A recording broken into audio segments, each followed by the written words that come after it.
Assalamualaikum warahmatullahi wabarakatuh. Waalaikumsalam. Sebelumnya perkenalkan Tok, nama saya Zahra dan ini teman saya Alia. Kami berdua dari Universitas Maritim Raja Ali Haji.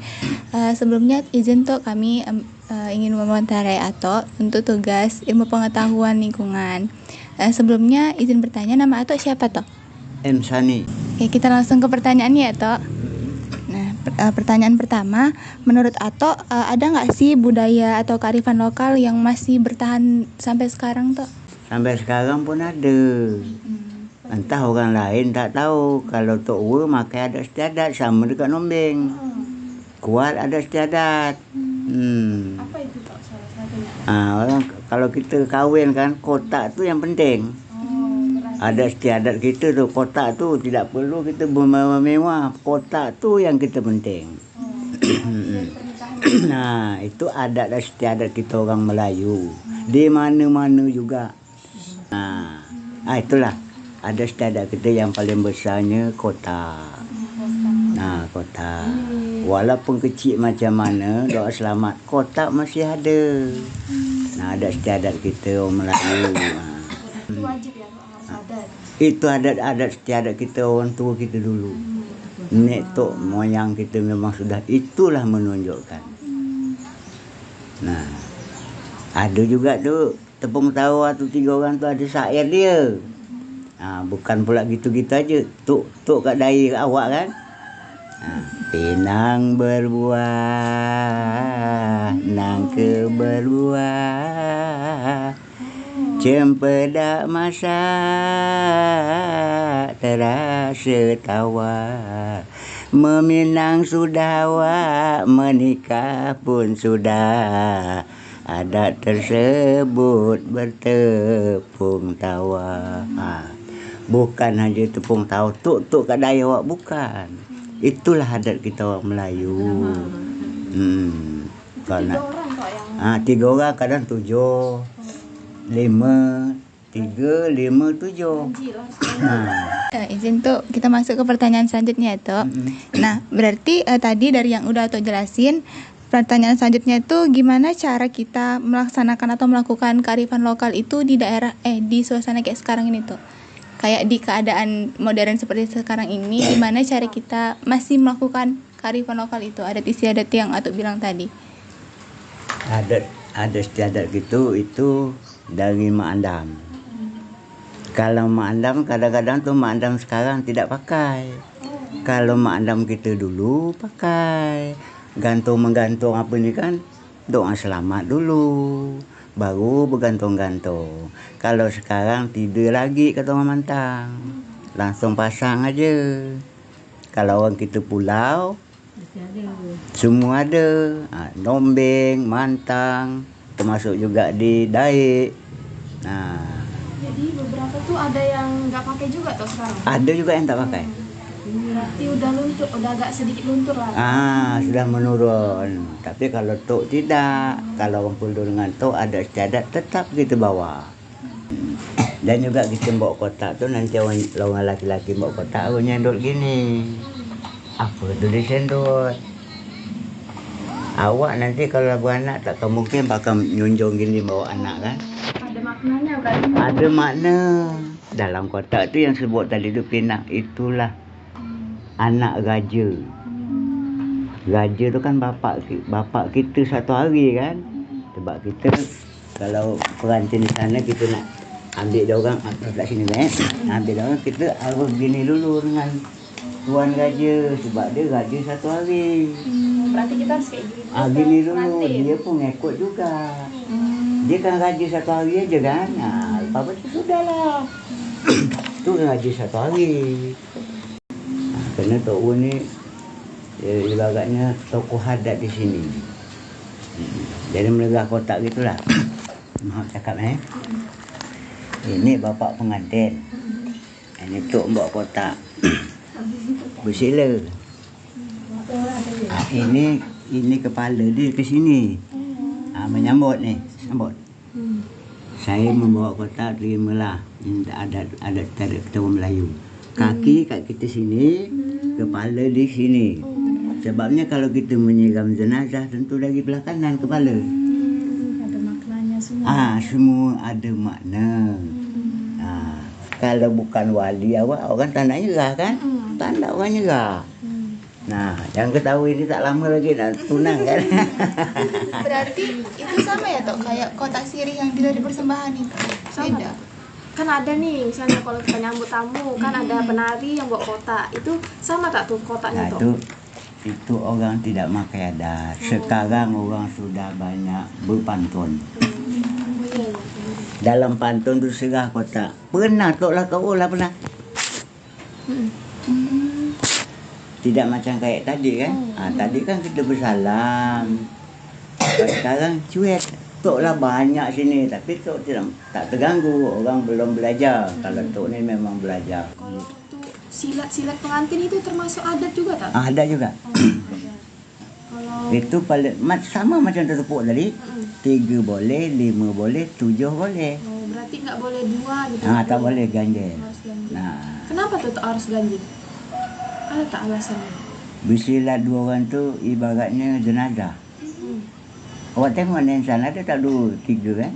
Pasti 2. Tak ada orang bersilat 2, itu silat jenazah. Kita lanjut ke pertanyaan selanjutnya ya Tok. Nah, menurut Ato, gimana sih cara kita menjaga kearifan lokal itu untuk bertahan sampai ke depannya Tok? Gimana tuh Tok supaya adat istiadat tadi tuh tak luntur gitu. Kan anak-anak zaman sekarang nih banyak yang tak peduli kan Tok, banyak yang tak mau belajar gitu. Nah, Jadi itu belajar tu. Belajar tu harus. berarti dari Ato misalnya yang misalnya anak-anak muda gitu yang datang ke belajar. Ato gitu ya caranya. Gitu. Di sini ada anak muda 2 orang untuk ngangkat hidang, bawa kotak. Ada anak muda 2 orang. Berarti udah ada tuh Tok yang Udah belajar ada. ke Ato. Di sini. Banyak tak kira-kira? Kalau yang satu yang sini tu bawa 3 pelamen. Kalau yang anak 2 sini bawa 2 pelamen. Tok yang ngajar, ngangkat hidangnya. Kita harus belajar dari situ. Kalau kita malah belajar, habislah adat kita. Ada. Itu hanya anak-anak sini yang belajar atau ada anak-anak dari luar gitu Tok, misalnya Anak-anak dari sini. Umbing. Anak-anak sini. Oh, anak-anak sini aja Anak-anak golongan sini. sini. Berarti di sini tuh ada kayak organisasi apa sih namanya? Perkumpulan gitu ya Tok untuk menjaga kelestarian kayak perkumpulan pencaksilat, jadi orang ada sanggarnya gitu. Ada. Oh, ada. Di sini ketua kompang kami laki-laki ada. Ketua kompang ibu-ibu majelis taklim ada. Yang mana mau aja, mau ibu-ibu sampai ke ibu-ibu. Kalau mau bapak-bapak sampai ke bapak-bapak. Tapi silat tetap aja sama. Menurut Ato tuh tantangan apa sih yang paling sering dihadapin terhadap menjaga kelestarian adat istiadat itu Tok? Misalnya nih Tok, waktu Ato nak melaksanakan adat itu tuh ada tak orang-orang yang tak mau ngikut adat gitu? Atau orang-orang yang tak setuju dengan adat-adat gitu Tok? Ada tak? Di sini kalau selain daripada itu untuk bawa istiadat tu tidak ada. Tapi kalau Tok nengok adat tu sumbang dari Tok tak berani. Nah, bagi tu dia tidak main adat. Contoh aja kotak ni. Baru-baru ini bawa pelamen. Bawa kotak ini pantun. Orang tukang pantun. Ini wali tapi tak mau nyerah macam tadi. Kan gitu kan? Jadi pantun ini, pantun itu. Jadi kotak sehingganya mahal. Langsung sodor gitu. Bukan nyerah dekat wali. Itu kan tidak belajar. Kalau Tok ni belajar dari nombeng, mantang, batu licin, belajar. Jadi sampai saat sekarang gitu. Berarti tantangannya itu karena orang banyak yang udah ngelupain adat gitu kan? Ya, dah banyak melupa. Oke Tok, kayaknya udah sore. Itulah tadi iyalah. pertanyaan-pertanyaan kami. Terima kasih ya Tok udah mau Iyalah. menjawab. Sama-sama. Nak cari jodoh. Siap, cari jodoh. Ada bawang Ato. Bukan bawah. Kalau berjalan, tutupnya sikit aja nampak muka je. Orang tak nampak sangat kan. Jalan puak gitu nampak budak cantik gitu kan. Cerawah sikit Waalaikumsalam warahmatullahi wabarakatuh. Kami dari Umrah Pendidikan Biologi ini mau mewawancara buat tugas ilmu pengetahuan lingkungan. Jadi kami datang ke sini buat wawancara Ibu tentang makanan dan kearifan lokal dan kerajinan ibu-ibu di sini. Oke, kita mulai ya Bu. Untuk pertanyaan pertama tentang makanan. Apa aja makanan khas di daerah tempat ini Bu? Dompak. Iya. Itu yang ada seperti pendaram, kue tepung bungkus, kue kusui. Itu termasuk seperti buah melaka. Itu termasuk itu, termasuk makanan khas di sini. Kira-kira untuk cara pembuatannya itu gimana? Kalau pendaram itu ya awalnya pertama ikannya dibersihkan sampai lunak tulangnya dibuang dibuang, lalu kan tinggal dagingnya aja tuh ntar dipotong-potong. Sesudah itu diadonnya sama tepung sama bumbu kayak cabe gitu kan, ya sedap penyedap rasa lah gitu ditambah. Nah, setelah itu nanti kalau memang harus disisipkan dengan perasa yang sebenarnya dia kan sudah jadi pendaram nih, sudah kita goreng, udah jadi sebuah makanan khasnya.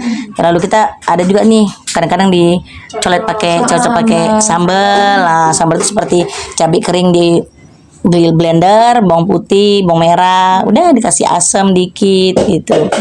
Kata orang air asam. Nah itulah rasanya. Kalau pendaram itu hanya dari ikan atau udang. Bisa udang dan Ya, kerang-kerangan gitu? kerang-kerang juga boleh, kayak gonggong juga bisa, pendaram gonggong, ikan seperti udang, seperti teritip, tahu teritip?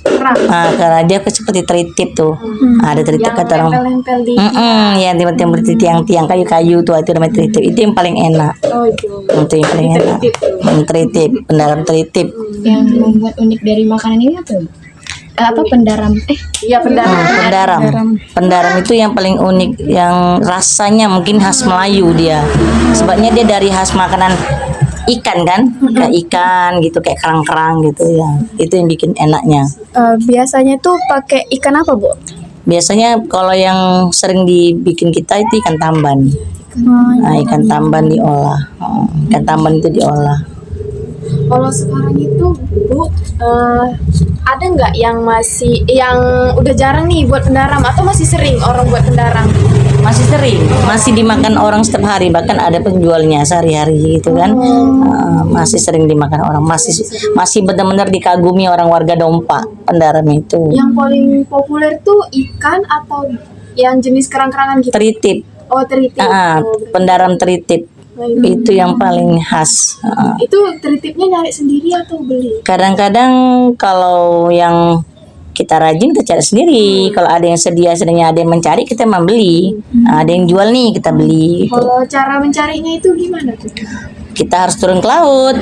Nah, berendam lah macam cari gonggong. Alatnya itu kayak Jaring? Enggak jaring, dia kayak model ada memang di alatnya kecil. Kayak pengait gitu, dia diketok-ketok gitu, diketok-ketok dikait, kayak pengait dia, kayak model kawat gitu, diketok besi, ketok-ketok nanti dikait itu, dipecahkan di punya piringan teritipnya itu kan, dipecahkan nanti baru dikait dagingnya. Enak itu kalau dimasak juga enak. Dah. Lanjut ke kerajinan. Kayak yang packaging itu. Oh ya, satu lagi. Kalau kue Bu, itu kan ada beberapa kue nih dari khas Melayu yang tempatnya itu enggak pakai tempat beli, tapi tempatnya itu pakai bahan dari alam gitu, kayak daun pisang. Ada lagi nggak Bu selain daun pisang? Selain daun pisang itu di sini ada sih namanya ikan pais. Namanya ikan pais. Dia dari daun. Kalau sini bilang apa ya? Daun apa sini ya? Daun buah mengkudu. Nah, tahu kan daun mengkudu itu nanti si ikan tamban juga tuh hasilnya. Ikan tamban itu diolah lalu digaul sama bumbu biar pedes gitu. Pakai kayak serai apa semua udah gabung jadi satu, kasih santan. Nanti si ikan tadi tuh ditaruhin di dalam ikan tadi masukin dalam daun tadi, daun buah mengkudu itu. Kan itu kan daunnya nanti dialas lah pakai daun pisang juga ataupun daun ubi, pucuk ubi itu. Itu daun itu juga enak. Itu memang ada khas tapi mungkin jarang orang buat ya, karena itu agak sulit bikinnya. Nggak sulit, tapi itu makan khas di sini juga, ikan pais namanya. Kue pais juga boleh, orang menyebut kue pais, itulah dia. Kalau tadi kan Ibu bilang tritip itu ada orang yang jual gitu kan Bu. Itu biasa bungkusnya pakai apa tuh Bu? Dia pakai kilo. Oh, plastik belum jadi gitu ya Bu? Iya, dia sudah dibersihkan lah, karena kan dia ada kayak batu-batuan gitu kan, dibersihkan dulu. Maksudnya yang udah diolah? Yang sudah diolah itu dia pakai plastik. Oh. Kadang-kadang dia kan ditimbang langsung diangkat. Biasanya jarang orang plastik sih, dia bawa pakai ember, dari rumah pakai ember, nanti tempat kita ditimbang dia, udah kita angkat pakai mangkok lah, bersihkan di mangkok. Jarang sih orang pakai plastik. Berarti Ya. cara ngambil tritipnya itu nggak mencemari, nggak ngerusak Enggak, lingkungan ya, Kak? enggak. Bahan-bahan alam. Iya, bahan alam. Memang dia ada gitu. Cuma kalau kita nggak ngambil, ya nggak tahu barang itu. Tapi kalau yang udah orang sini tahu ya pasti dikerjain itu. Itu sebuah makanan khas juga sebenarnya. Mungkin ke orang kota juga nggak ngerti itu tritip kan. Karena kayak kotoran-kotoran aja Iya, gitu yang nempel. Kerang, dia kayak seperti kerang itu, kayak selat-selat batu gitu, dia kerang, dia nempel-nempel di batuan, nempel di kayu-kayu dia. Itu yang namanya tritip. Sejenis siput gitu? Bisa jadi, bisa juga hampir mirip juga. Cuma dia nggak jenis siput, seperti kerang-kerang dia. Oh. Kerang-kerang, berarti kan makanan siput juga dia kan, kerang-kerang. Ada cangkangnya dia kan. Cuma cangkangnya itu lengket di kayu-kayu, nanti di batu-batu gitu. Biasanya kebanyakan dia lengketnya di batu-batu kan. Di sini kan banyak lautnya kan banyak batu-batu, aslinya di situ orang nyari aja di atas batu, naik atas batu dia, ngetok di atas batu itu. Nanti kadang-kadang main doang dimakan langsung barang itu. Bisa dimakan langsung, ya bisa dimakan langsung. Hidup-hidup gitu Bu? Iya, kalau almarhum sama saya dulu dimakan langsung. Diketok dimakan, diketok dimakan. Kalau yang doyan, dia makanannya enak gitu. Tapi kalau orang kita pasti gitu kan. Nah, tapi kalau orang udah biasa, apalagi bertanyain? Kerajinan. Sekarang kita ke kerajinan nih Bu. Iya boleh. Nah, ada nggak kerajinan yang Ibu buat? Ibu buat. Kalau Oh, aduh. Kan Ibu nih dari ibu-ibu PKK perkumpulan gitu kan Bu. Nah, Iya. kira-kira dari perkumpulan PKK itu ada nggak kerajinan yang udah pernah dibuat gitu Bu? seperti Kayak memanfaatkan Yang memanfaatkan memanfaatkan. kerang-kerang gitu untuk dibuatkan tempat tisu atau kalau di PKK tuh tikar pandan. Oh, iya. Nah, tikar pandan itu dari daun, kalau kita bilang bukan daun kelapa, daun nipah. Nipah. Biasanya pandan duri, yang aslinya pandan duri ya. Itu pandan duri itu adanya di hutan-hutan lah. Memang ada yang mencari, kayak abang saya, ya Bang Ipar, saya mencari pandan itu, pandan duri. Bisa juga dijadikan tudung saji. Nah, tudung saji, kerajinan tudung saji, leka prio. Nah, itu kan leka itu kata orang leka, tapi kalau kita bilang tempat prio, orang ini bilang leka. Nah, leka prio itu ada. Yang pertama itu, yang keduanya dari pipit. Pipit tuh lah, pipit itu, pipet tuh, pipet. Nah, pipit kalau bisa buat pipit, pipet itu ada juga kerajinan untuk bikin tudung saji. Ada dari kantong kresek, kayak kantong plastik yang bekas-bekas juga ada di PKK kita. Bikin tas, bikin dompet, bisa. Bikin baju. Itu diperjualbelikan atau untuk pribadi? Biasanya itu kami juga diperjualbelikan, karena kita kan di sini kan ada ikut termasuk kayak Pak Sadam. Karena Pak Sadam itu kan di bagian mangrove dia. Jadi dia kayak bikin minyak goreng dari hasil barang bekas seperti minyak jelantah, jadikan sabun juga ada. Nah, itu Pak Sadam. Ya, jadi dari mereka ada juga, karena kan dia salah satunya dialah yang kreatif ya di Dompa ini, karena dia ngikuti PKK. Pak Sadam itu dia lebih banyak tuh kreatifnya, sampai batik juga dia ada, membuat batik. Tapi biasanya kalau di sini yang banyak di untuk kerajinan tangan tuh biasanya tudung saji, tikar pandan. Bukan dari pandan tuh, pandan duri ya, itu diolah tuh sama mertua saya di belakangnya. Tikar pandan itu dianyam. Iya, dianyam, kan kayak anyaman gitu kan, nanti dibikin tudung saji, dibikin leka sama dia itu. Biasanya sering dibikin itu kayak tikar. kalau boleh tahu prosesnya itu berapa Kak? Berapa hari kalau setahu saya tuh kadang-kadang sampai 1 minggu dalam satu tikar itu.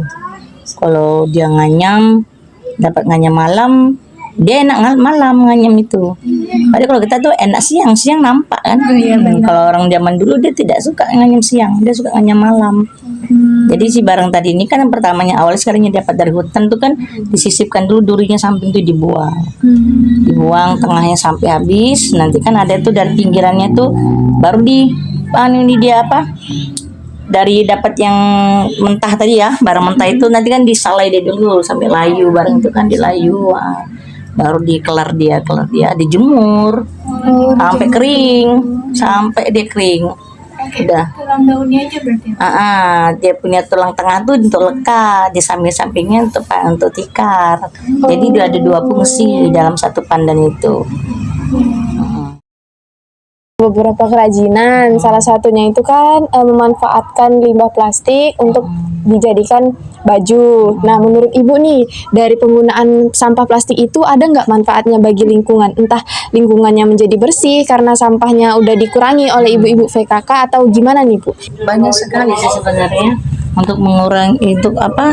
Kalau untuk lingkungan tuh bersih karena dipungutin sama sampah tadi itu kan, kayak botol-botol ale-ale itu kan bisa dipergunakan semua. Kayak botol ale-ale, kayak plastik itu bisa dipergunakan. Jadi manfaatnya sangat banyak sih. Untuk lingkungan juga pasti bersih. Tapi namanya kita kampung ini tetap ada aja yang terlampir sampahnya kan. Nah, walau kita pungut macam mana ada aja gitu kan. Nah, itulah. Ada. Apa lagi? Closing. Thank you guys for watching this video. Don't forget to like, comment, and subscribe. Kalau ada pertemuan PKK itu, kalau emang ada kalian mau wawancara ibu bersama tuh rame. Nanti di tanggal 22 nih ada family gathering kalau nggak salah saya di hutan Siambang. Itu ada Bu Lurahnya langsung. Ada Bu Lurah. Tapi hari Minggu ya.